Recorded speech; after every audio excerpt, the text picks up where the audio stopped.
வணக்கம் அன்பு நண்பர்களே. ஸோ இன்னைக்கு நம்ம எந்த வீடியோ எதை பற்றி பார்க்க போறோம்னா, ராகு கேது பயிற்சி இல்லை, சனி பயிற்சி இல்லை, குரு பயிற்சி இல்லை. இது எல்லாமே ஐபிஎல் முடிந்து ஓரிரு வாரங்களில் வரப்போகுது. அதில் மாற்று கருத்து இல்லை. ரைட், இப்போ என்ன வீடியோ பார்க்க போறோம்னா, வருகின்ற சனிக்கிழமை, இன்னைக்கு வியாழக்கிழமை, நாளைக்கு வெள்ளிக்கிழமை, நாளை மறுநாள் சனிக்கிழமை இந்திய நேரப்படி இரவு 6 மணிக்கு மேல ஆஸ்திரேலியாவில் எலெக்ஷன் நடக்க போது. Australia federal election, prime minister election மாதிரி. நம்ம ஊர்ல எப்படி பிரைம் மினிஸ்டர் மோடி அவர்கள் நின்றார், அந்த மாதிரி பிரைம் மினிஸ்டர் எலெக்ஷன். ஸோ அதை யார் ஜெயிப்பான்னு தான் பார்க்க போறோம். ஸோ இது நம்ம 86வது தேர்தல் கணிப்பு. ஸோ 85 தேர்தல் கணிப்பு போட்டிருக்கோம். ஸோ அதில் சிங்கப்பூர் இன்னும் ரிசல்ட் வரல, கனடா வந்துருச்சு. நம்ம சொன்னவர் தான் ஜெயிச்சிருக்காரு. ஸோ இது வரைக்கும் 84 தேர்தல் கணிப்பு வெற்றி ரிசல்ட் வந்ததுல 79 வெற்றி, 5 தோல்வி. ஸோ கிட்டத்தட்ட 90 மேல ரிசல்ட் கொடுத்துருக்கோம். ஸோ 86வது ரிசல்ட் எலெக்ஷன் வீடியோ நம்ம பார்ப்போம். Australia federal election. வணக்கம். ஸோ ஸ்ரீ பாலாஜி ஜோதிட ஆராய்ச்சி மையத்தின் சார்பாக வெளியிடப்படுகின்ற 86வது தேர்தல் கணிப்பு. ஆஸ்திரேலியன் ஃபெடரல் எலெக்ஷன் 3ஆம் தேதி வாக்கு எண்ணிக்கை. அதற்கு அடுத்த தினம் அன்று இரவே எண்ண ஆரம்பிச்சிருவாங்க. அடுத்த தினம் ரிசல்ட் முழுமையாக வரும். ஸோ மே 3 எலெக்ஷன், மே 4 கவுண்டிங். இன்னைக்கு நம்ம மே 1ஆம் தேதி வீடியோ போறோம். ஸோ நான் போன வாரம் ஞாயிற்றுக்கிழமையே போடலான்னு இருந்தேன். இடையில ஒரு 2 நாள் வெளியூர் போற மாதிரி ஒரு சூழ்நிலை, தவிர்க்க முடியல, அதனால லேட் ஆயிடுச்சு. இனிமே 10 நாளைக்கு முன்னாடி போடுறேன். நெக்ஸ்ட் என்ன பிரச்சனை, நம்ம கஷ்டப்பட்டு போடுறோம், ஒருத்தன் காப்பி அடிக்கிறான், அப்ப நம்ம வயிறுலாம் எரியுது, நம்ம உழைப்பெல்லாம் வீணா போகுது அப்படின்னு. நெக்ஸ்ட், ஸோ அங்க ஆஸ்திரேலியாவில் இருக்கக்கூடிய முக்கியமான கட்சிகள்னு பார்த்தீங்கன்னா, ஆளும் கட்சியா இருக்கக்கூடிய லேபர் பார்ட்டி, உழைப்பாளர் கட்சி, அடுத்து 2வது இடத்துல இருக்கக்கூடிய எதிர்கட்சி, இப்போதைய எதிர்கட்சி. நான் எப்பயுமே அந்த ஆர்கனைசேஷன் தான் போடுவேன். இது ஆளுங்கட்சி, இது எதிர்கட்சி. ஆளுங்கட்சி லேபர் பார்ட்டி, எதிர்கட்சி லிபரல் நேஷனல் கொலிஷன், 3வது கட்சி கிரீன்ஸ், 4வது கேட்டர்ஸ் ஆஸ்திரேலியன், அதாவது பூர்வக்குடி ஆஸ்திரேலியாவுக்குன்னு ஒரு கட்சி. இப்போ நம்ம ஊர்ல எப்படி ஆதி தமிழர் பேரவை, அப்படி ஏதாவது ஒரு பூர்வக்குடின்னு சொல்லி ஒரு கட்சி இருக்கும், அந்த மாதிரி. 4வது சென்ட்ரல் அலையன்ஸ். இது போல மொத்தம் 5 கட்சி நிக்குது. இதுல முக்கியமான போட்டு இந்த 3 கட்சி, அதுல முக்கியமானது பார்த்தா 2 தான். ரைட், ஒவ்வொரு தலைவர்களோட ஜாதகத்தை பார்ப்போம். லேபர் பார்ட்டி சார்பாக மொத்தமா இருக்கக்கூடிய தொகுதி மொத்த தொகுதி 151. அதுல ஆளுங்கட்சி ஒரு கட்சி ஆட்சி அமைக்கிறதுக்கு 76 சீட்டு, 76 தொகுதிகளில் வெற்றி பெற வேண்டும். மொத்தம் majority. So labour party, national labour பார்ட்டியினுடைய முதல் லீடர் இப்போதைய பிரதமர் திரு ஆண்டனி அல்பான்சே. அவர் லிபரல் நேஷனல் கொலிஷன் சார்பாக பீட்டர் டெட்டான், கிரீன்ஸ் பார்ட்டி சார்பாக ஆடம் பேண்டட். ஸோ இவங்கெல்லாம் நிற்க போறாங்க. அதே மாதிரி ரோபி கிரேட்டர். அடுத்து நெக்ஸ்ட், கேட்டர்ஸ் ஆஸ்திரேலியன் சார்பாக ரோபி கேட்டர் அவர் நிற்கிறார். சென்ட்ரல் அலையன்ஸுக்கு யாருக்குமே பிரதமர் வேட்பாளர் அறிவிப்பு கொடுக்கல. ஸோ இப்போ ஒவ்வொரு முக்கியமான தலைவர்களுடைய ஜாதகத்தை பார்ப்போம். முதல்ல நம்ம பார்க்க போகிறது லேபர்ஸ் பார்ட்டியுடைய ஆண்டனி அல்பான்சி. இவரை நீங்க பார்த்துருப்பீங்க. சமீபத்தில் ஆஸ்திரேலியாவில் போய் இந்தியா வெற்றி பெற்றது, முதல் டெஸ்ட் மேட்ச். அந்த டெஸ்ட் மேட்ச் வெற்றி பெற்ற போது இவர் ரோஹித் சர்மா, கோலி இவங்க கையிலலாம் குடுக்குவார். ஸோ அந்த பார்டர் கவாஸ்கர் ட்ரோபி அப்போ இவர் பேசுறதெல்லாம் நீங்க பார்த்துருப்பீங்க. ஸோ கிரவுண்டுக்கே வந்திருந்தார். அவர் தான் இவர். ஸோ இவர் பேர் ஆண்டனி அல்பான்ஸ். இவரோட ஜாதகம் 2 மார்ச் 1963 10 காலை சிட்னில பிறந்திருக்கார். லக்னம் மேஷ லக்னம், 2ஆம் இடத்தில் சந்திரன், லக்னாதிபதி நீசமாக இருக்கிறது. இது நீச பங்க ராஜ யோகம் அடைகிறது. ஏன்னா லக்னாதிபதி நீச்சமா கடகத்துல இருக்காரு. செவ்வாய்க்கு வீடு கொடுத்த கடகத்தினுடைய அதிபதி சந்திரன் லக்னத்துக்கு 2ல உச்சம் அடைகிறார். சோ இது உச்சம் அடையுது. இது நீச்ச பங்க ராஜயோகம். நீச்ச பங்கம்ன்றது வேற, நீச்ச பங்க ராஜயோகம்ன்றது வேற. இது நீச்ச பங்க ராஜயோகம். இதுவே சந்திரன் உச்சம் பெறல அப்படின்னா இது நீச்ச பங்கம். ஏன்னா சனி சொந்த வீட்டுல இருந்து செவ்வாயை பாக்குறாரு. சோ இது நீச்ச பங்கம் தான் இருக்கு. இது நீச்ச பங்க ராஜயோகமானது சந்திரன் உச்சம் அடைஞ்சதுனால. சோ இவருடைய ஜாதகத்துல லக்னத்துல எந்த கிரகமும் கிடையாது. லக்னத்துக்கு 2ல சந்திரன், 4ஆம் இடத்தில் செவ்வாய், ராகு, 10ஆம் இடத்தில் புதன், சுக்கிரன், சனி, கேது, 11ஆம் இடத்தில் சூரியன், குரு. சோ இங்க நல்லா கவனிச்சீங்கன்னா 12ஆம் அதிபதி 11ஆம் இடத்துக்கு போய் லக்கணத்துக்கு எந்த கிரகத்தையும் பார்க்கல. லக்கணத்துக்கு 3ஆம் வீட்லயும் எந்த கிரகமும் இல்ல, லக்கணத்துக்கு 5ஆம் வீட்லயும் எந்த கிரகமும் இல்ல, லக்கணத்துக்கு 7ஆம் வீட்லயும் எந்த கிரகமும் இல்ல. இது என்ன பண்ணும் அப்படின்னா இவருக்கு மன வாழ்க்கையை சரியா கொடுக்காது. பர்சனலா நம்ம போக வேண்டாம், பட் ஒரு புரிதலுக்காக, ஏன்னா ஒரு ஜோசி ஆர்வலர்கள் இந்த வீடியோ பார்க்கறதுக்கு வாய்ப்பு இருக்கு. ஸோ அவங்களுக்காக சொல்றேன். ஸோ அதனால இவருக்கு முதல் திருமணம் விவாகரத்து ஒரு 13 வருஷம் கழிச்சு ஆகி இப்ப இன்னொருத்தன் கூட லிவிங் டுகெதர்ல இருக்காரு. ஸோ அது மாதிரி ஒரு அமைப்பு. ஸோ லக்கண புள்ளி அஸ்வினியில இருந்ததும் ஒரு காரணம். எப்பயுமே லக்கண புள்ளி அஸ்வினியில இருந்தா அதற்கு நேர 7ஆம் அதிபதி புள்ளியும் வந்து பாத்தீங்கன்னா சுவாதியில இருக்கும் ராகு. எப்பயுமே 7ஆம் அதிபதி பலவீனமா இருந்தது அப்படின்னா, இங்க வந்து பாத்தீங்கன்னா சுக்கிரன் கேது கூட இருக்கு, அப்படி பலவீனமா இருந்தது அப்படின்னா அந்த ஜாதகத்துல 7ஆம் பாவாதிபதி 7ஆம் பாவாதிபதி பலவீனமா இருந்தாங்க அப்படின்னா இவங்களுக்கு திருமண விவாகரத்து ஏற்படுறதுக்கான வாய்ப்புகள் உண்டு. ஸோ அதனாலதான் வந்து இதை நான் சொல்ல வரேன். ஸோ இப்ப இவருக்கு தேர்தல் நடக்கின்ற காலத்தில் இவருக்கு என்ன தசை நடக்குதுன்னா சனி தசை 2015 இருந்து 2034 வரைக்கும் நடக்குது. சனி தசை 2015 இருந்து 2034 வரைக்கும் நடக்குது. அதுல இப்ப நடந்துட்டு இருக்கிற புத்தி சூரிய புத்தி. சூரிய புத்தி வந்து பாத்தீங்கன்னா 8 ஜனவரி 2015 இருந்து 21 டிசம்பர் 2015 வரைக்கும் இருக்கு. இங்க சூரியன் பாத்தீங்கன்னா லக்னத்துக்கு பாதகஸ்தானத்துல இருக்கிற மாதிரி மேலாப்புல தெரியும். ஆனா கொஞ்சம் உள்ளார்ந்து பாத்தீங்கன்னா சூரியன் குருவோட நட்சத்திரத்துல இருக்காரு. பூரட்டாதி நட்சத்திரம் 3ஆம் பாதத்துல இருக்காரு. சோ குரு அங்க கூட சேர்ந்து இருக்கு. சோ லக்னத்துக்கு 9ஆம் அதிபதி சொல்லக்கூடிய பூர்வ புண்ணியாதிபதி 9ஆம் அதிபதியோட லக்னத்துக்கு 5ஆம் அதிபதி பஞ்சமஸ்தானத்து அதிபதி. சோ 5, 9 கனெக்ஷன்ல இருக்கு. சோ இது வந்து சூரிய புத்தி நடக்கிறது ஒரு நல்ல விஷயம். ரெண்டாவது இந்த ஜாதகத்துல லக்னாதிபதி 8ஆம் பார்வையா பாக்குறாரு. கோச்சாரத்துல இன்னைக்கு லக்னாதிபதி 8ஆம் பார்வையா பாக்குறாரு. இன்னைக்கு கோச்சாரத்துல செவ்வாய் வந்து அதே கடகத்துல நீசமா இருக்கு. இதுவே லக்னம் வந்து மிதுன லக்னமா இருந்தா 2ஆம் அதிபதி லக்னத்துக்கு இது மிதுன லக்னமா ஒருவேளை இருந்தாருன்னா 11ஆம் அதிபதி 6ஆம் அதிபதி நீசமா இருக்குன்னு சொல்லிட்டு இது ரிசல்ட்டே வேற மாதிரி போயிருக்கும். பட் மேஷ லக்னன்றதுனால இது ஒரு வலுவான ஜாதகம், பலமான ஜாதகம், தேர்தலை கடுமையான போட்டிகள் தரக்கூடிய ஒரு ஜாதகமா தான் இருக்கு. நெக்ஸ்ட் லிபரல் நேஷனல் கொலிஷன் பார்ட்டியுடைய பீட்டர் டட்டன் அவருடைய ஜாதகம் பார்க்கலாம்.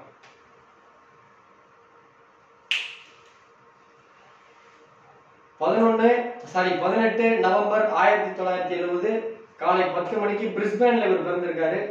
இவருடைய லக்னம் மகர லக்னம், லக்னத்தில் மாந்தி, 2ஆம் இடத்தில் ராகு, 4ஆம் இடத்தில் சந்திரன், 4ஆம் இடத்தில் சனி, 6ஆம் இடத்தில் சந்திரன், 8ஆம் இடத்தில் கேது, 9ஆம் இடத்தில் செவ்வாய், 10ஆம் இடத்தில் சுக்கிரன் குரு, லாபஸ்தானத்தில் 11ஆம் இடத்தில் சூரியன் புதன். சோ இவருடைய ஜாதகம் பார்த்தோம்னா இவருடைய ஜாதகத்தில் நீங்க பாருங்க சுக்கிரன் வந்து சொந்த வீட்டுல இருக்காரு. அதே போல புதனும் செவ்வாயும் பரிவர்த்தனை. இது வரைக்கும் நம்ம எலெக்ஷன்ல பரிவர்த்தனை இல்லாத ஜாதகம் எனக்கு தெரிஞ்சு பார்த்ததே கிடையாது. செவ்வாய் வந்து புதனோட வீட்டுல இருக்கு, புதன் வந்து செவ்வாயோட வீட்டுல இருக்கு. சோ பரிவர்த்தனை இல்லை. அப்போ லக்னத்துக்கு செவ்வாய் ஆட்சி, புதன் மூலத்திரியோட உச்சம், சுக்கிரன் ஆட்சி, சனி நீசம். ஆனால் அந்த சனியை ஆட்சி பெற்ற சுக்கிரன் பார்க்கிறது நீச பங்கம். இது நீச்ச பங்கம், ராஜயோகம் கிடையாது, நீச பங்கம். சோ லக்னத்துக்கு 6ஆம் இடத்துல சந்திரன் மறையுது. இது வந்து ஒரு பலகீனம். இவருக்கு வந்து கொஞ்சம் சந்திரன் வீக்கா இருக்கிறதுனால ஒரு மார்க்கெட்டிங் திறமை, ஒரு மீடியாட்ட எப்படி பேசுறதுன்றது தெரியாது. சில நேரத்துல ஏதாவது சொன்ன ஒளரி ஏதாவது மாட்டிக்குவது. சோ 2ஆம் இடத்துல ராகுவும் 8ஆம் இடத்துல கேதுவும் இருக்கிறது ஒரு அரசியலுக்கு ஃபிட்டான ஜாதகம் தான். எப்ப எப்படி யூஸ் பண்ணும், ஒரு விஷயத்தை எப்படி மாற்றணும்ன்ற அறிவு இருக்கும். சோ இங்க பாத்தீங்கன்னா செவ்வாய் லக்னத்துல கண்ணீரை பலம் இழந்து இருந்து அது பலமான வீட்டுக்கு வருது. புதனும் ஓரளவுக்கு பலமான பாதக வீட்டுல இருந்து தன்னுடைய மூலத்திரியோட வீட்டுக்கு போகுது. சோ இது வந்து ஒரு யோகத்தை கொடுக்கும். சோ இதனால இவர்களுக்கு வந்து பெண்கள் மத்தியில பெண்களை கவரக்கூடிய, எப்படி முன்னாள் முதலமைச்சர் அம்மையார் ஜெயலலிதா இருக்கும் பொழுது பெண்களுடைய ஓட்டு வந்து பாத்தீங்கன்னா கணிசமா அவங்க கட்சிக்கு தான் விழுவும். பட் அவங்களுக்கு பிறகு அது மாறிடுச்சு. அந்த மாதிரி இந்த கட்சி இவர் ஜாதகத்துல அப்படி புதன் மூலத்திரியோட பரிவர்த்தனை உச்சடைஞ்சதுனால லேடிஸ் சப்போர்ட் இவர் கொஞ்சம் அதிகமா இருக்கும். லேடிஸை சார்ந்த பெண்களுக்கு முக்கியத்துவம் கொடுப்பாரு. பெண்களை சார்ந்து அவர்களுக்கு நல்லது பயக்கக்கூடிய சில அறிவிப்புல அவர் கொடுப்பாரு. நெக்ஸ்ட் அடுத்து கிரீன்ஸ் பார்ட்டியுடைய லீடர் ஆடம் பேண்ட், அவருடைய ஜாதகத்தை பார்ப்போம். சோ இவர் வந்து 11 மார்ச் 1972 காலை 6 மணிக்கு பிறந்திருக்காரு அடிலைடுல. கிரீன்ஸ் பார்ட்டியுடைய தலைவர். லக்னம் வந்து கும்ப லக்னம், லக்னத்தில் சூரியன் பலமா இருக்கு, லக்னத்திற்கு 2ல புதன் நீச்சமா இருக்கு, 3ஆம் இடத்துல சுக்கிரன் செவ்வாய் இருக்கு, செவ்வாய் ஆட்சி பெற்று இருக்கு, 4ஆம் இடத்துல சனி இருக்கு, 6ஆம் இடத்துல கேது இருக்கு, 11ஆம் இடத்துல சந்திரனும் குரு இருக்கு, அங்க குரு ஆட்சி பெற்று இருக்கு, 12ல ராகு இருக்கு. சோ இவருக்கு இது வந்து எப்படி பார்க்கலாம் அப்படின்னா ஓரளவுக்கு ஒரு அரசியலுக்கு ஃபிட்டான ஜாதகம். பட் ஆட்சி அதிகாரத்திற்கு வரக்கூடிய வாய்ப்பு கம்மி. ஒரு கட்சியா ஒரு தலைவரா ஓகே, பட் இந்த கட்சியான தலைவர் தேர்தலில் வெற்றி பெறுவாரான்றது கொஞ்சம் கஷ்டமான ஒரு விஷயம். ஸோ அந்த அளவுக்கு பலம் இந்த ஜாதகத்தில் இல்லை. ஸோ அதனால இவருக்கு தேர்தல் டைம்ல வந்து பார்த்தீங்கன்னா குரு தசை நடக்குது. குரு லக்னத்துக்கு 11ஆம் இடத்துல தன்னுடைய சொந்த வீட்டில் இருக்கிறதுனால கொஞ்சம் சீட்டு வாங்குறதுக்கான வாய்ப்புகள் உண்டு. அதே மாதிரி சந்திர புத்தி நடக்குது, சந்திரனும் அங்கேயே இருக்கு. ஸோ சந்திரனுக்கு வீடு கொடுத்த குரு பகவான் ஆட்சியா இருக்காரு. இப்போ கோச்சாரத்திலையும் கிட்டத்தட்ட ரிஷபத்துல இருந்து மிதனத்துக்கு டிரான்சிட்ல தான் இருக்காரு. ஸோ அதுவுமே ஒரு பலம். ஸோ அதனால போன தடவை விட இந்த தடவை எண்ணிக்கை அதிகமாக வரதுக்கு வாய்ப்பு இருக்கு. அடுத்து கேட்டர்ஸ் ஆஸ்திரேலியா பூர்வக்குடி மக்களுடைய ஒரு கட்சி ரோபி கேட்டர் தான் அவருடைய ஜாதகம் பார்த்தோம்னா 3 மார்ச் 1977 காலை 6 மணிக்கு குயின்ஸ்லாண்ட்ல பிறந்திருக்காரு, டவுன்ஸ் வைல்ல. ஸோ இவருடைய லக்கணம் வந்து பாத்தீங்கன்னா கும்ப லக்கணம். லக்கணத்தில் சூரியன் புதன் 2ல சுக்கிரன். இது வந்து பாவ கட்டம், ராசி கட்டம் மாற்றி போட்டேன். ஸோ இவருடைய ஜாதகம் இது கிடையாது. ஸோ இங்க கேது வந்து பாவகம் மாறதுல கேது இங்க போயிடும், குரு இங்க வந்துடும். ஸோ சந்திரன் சனி இங்க தான் இருக்கும், ராகு இங்க வந்துடும். இது பாவ கட்டம். ஸோ இது லக்கணம் 16 டிகிரில பாவம் ஆரம்பிக்கிறதுனால இது மாறி போயிடுச்சு. மறுபடியும் சொல்றேன் கேளுங்க, இது ஒரிஜினல். இது வந்து பாவ கட்டம். லக்கணத்துல சூரியன் மட்டும் தான் இருக்கு, புதன் 2ஆம் வீட்டுக்கு போயிடுறாரு, சுக்கிரன் 3வது தப்பு. லக்கணத்துல சூரியன் புதன் 2ஆம் இடத்துல சுக்கிரன் மட்டும் தான் இருக்கு, கேது இங்க வந்துடுறாரு ராசி கட்டத்துல, குரு இங்க போயிடுறாரு, சந்திரன் சனி அங்க இருக்கு, ராகு வந்து துலாத்துக்கு வந்துடுறாரு, செவ்வாய் அங்கதான் இருக்கு. ஸோ இது பாவ கட்டத்தை மாற்றி போட்டேன் பாருங்க, பாவ கட்டம் வந்துருச்சு. ஸோ இவர் வந்து பூச நட்சத்திரம் 3ஆம் பாதத்தில் பிறந்தவர். இவருக்கு சுக்கர தசை நடக்குது. கொஞ்சம் அவசரமா போடுறது தப்பு நடந்துருச்சு. ஸோ சுக்கர தசை நடக்குது 24/7/2027 இருந்து 24/7/2044 வரைக்கும் சுக்கர தசை. 2007 இருந்து 2027 வரைக்கும் சுக்கர தசை நடக்குது. 24/7/2007 இருந்து 24/7/2027 வரைக்கும் சுக்கர தசை நடக்குது. இப்போ வந்து புதன் புத்தி ஓடிட்டு இருக்கு. புதன் புத்தி 24/7/2023 வந்து 24 மே 2026. ஸோ எலெக்ஷன் முடிகிற வரைக்கும் புதன் புத்தி தான் இருக்கு. ஸோ லக்கணத்துல புதன் திக்பலமா இருக்குங்க. லக்கணத்துல புதன் திக்பலமா இருக்கு, புதன் புத்தி நடக்குது. அதே போல லக்கணாதிபதி சனி பகவான் லக்கணத்திற்கு 6ஆம் இடத்துல மறைஞ்சி இருக்காரு. ஆனா சொந்த நட்சத்திரத்துல இருக்கிறது ஒரு பலம். ஸோ கட்சியா இவர் ஒரு அரசியல்வாதியா ஓகே, பட் தேர்தலில் ஜெயிக்கிறதுக்கு வாய்ப்பு இல்லை. பட் தசா புத்தி கொஞ்சம் சப்போர்ட் பண்ணதுனால போன தடவை கொஞ்சம் சீட் வாங்குறதுக்கு வாய்ப்புகள் உண்டு. ஸோ இப்போ 4 பேரோட ஜாதகத்தை நம்ம அலசி ஆராய்ச்சி பண்ணதுல அடுத்து நெக்ஸ்ட்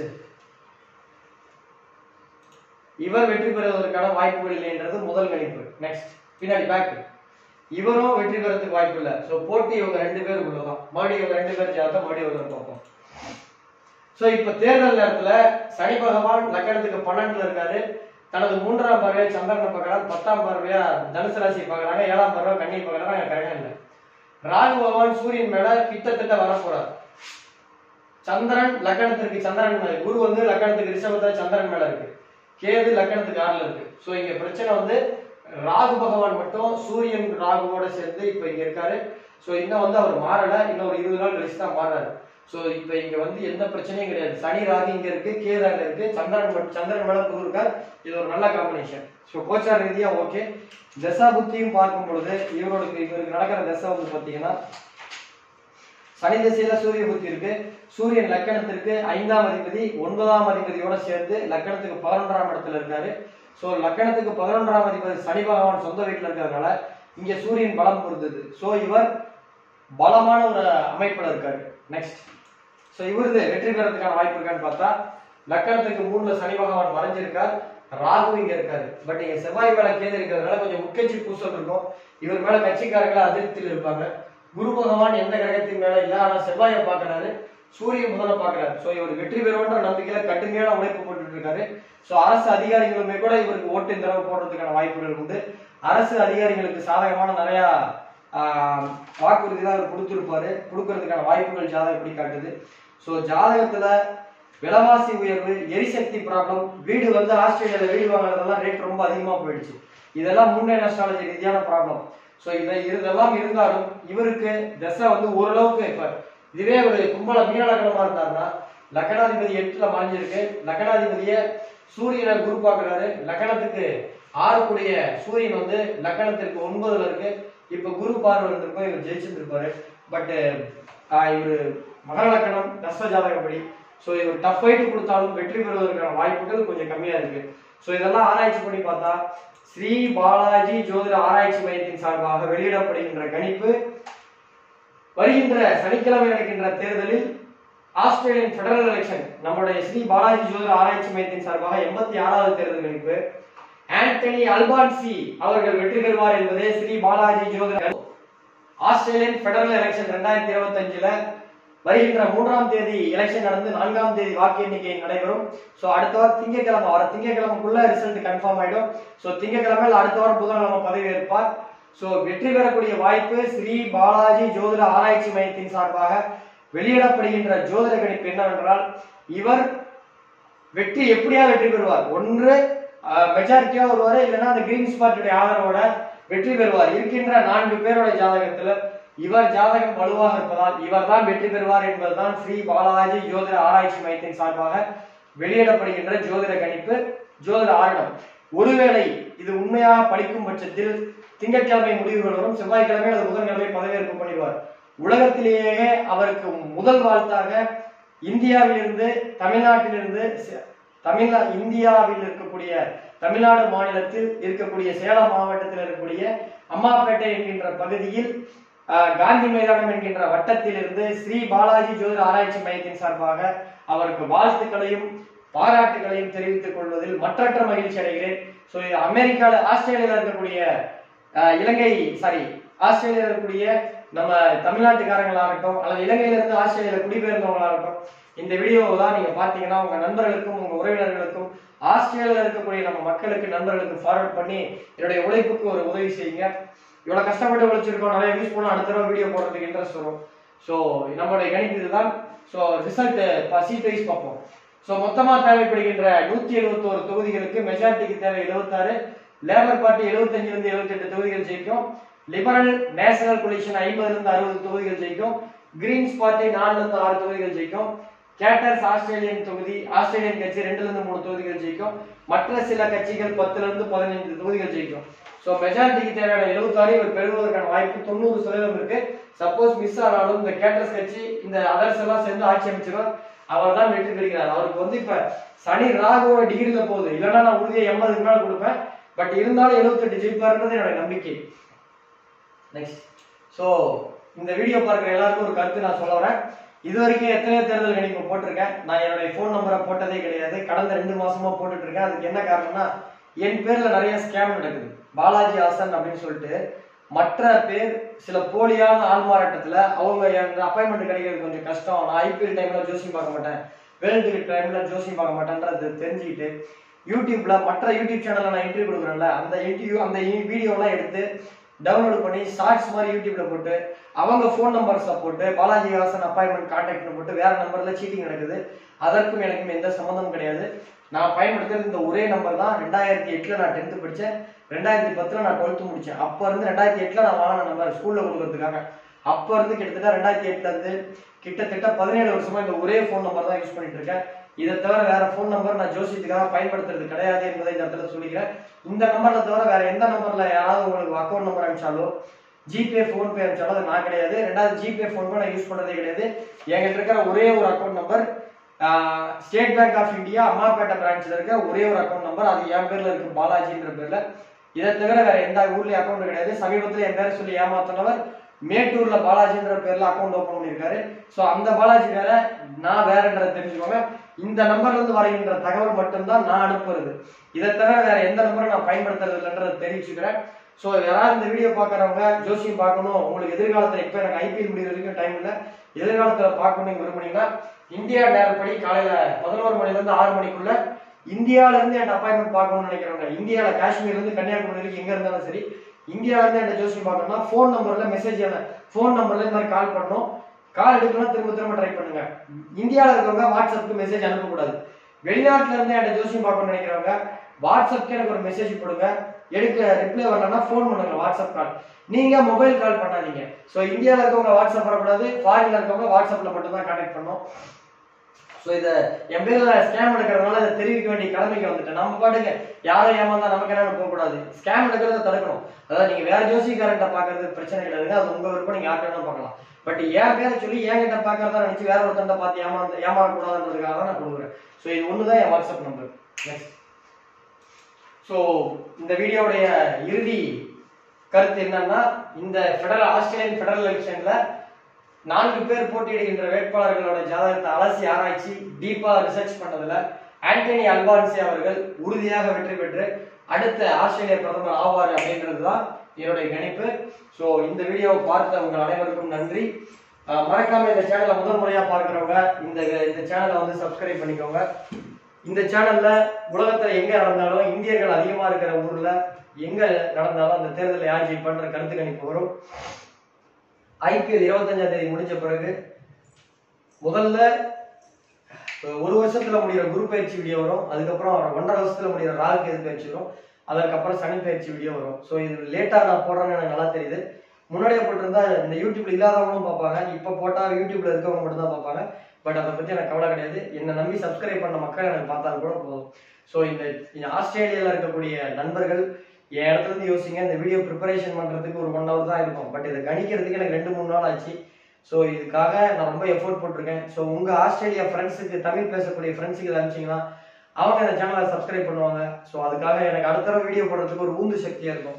ஸோ எனக்காக ஒரு உதவி பண்ணுங்க. நன்றி, வணக்கம். இந்த சேனலை இது வரைக்கும் சப்ஸ்கிரைப் பண்ணாங்க, சப்ஸ்கிரைப் பண்ணுங்க. மீண்டும் இன்னொரு காணொலியில் சந்திக்கும் முறை உங்களிடம் இருந்து விடைபெறுவது உங்கள் அன்பு நண்பன் சேலம் பாலாஜி வாசன். வணக்கம் நேயர்களே.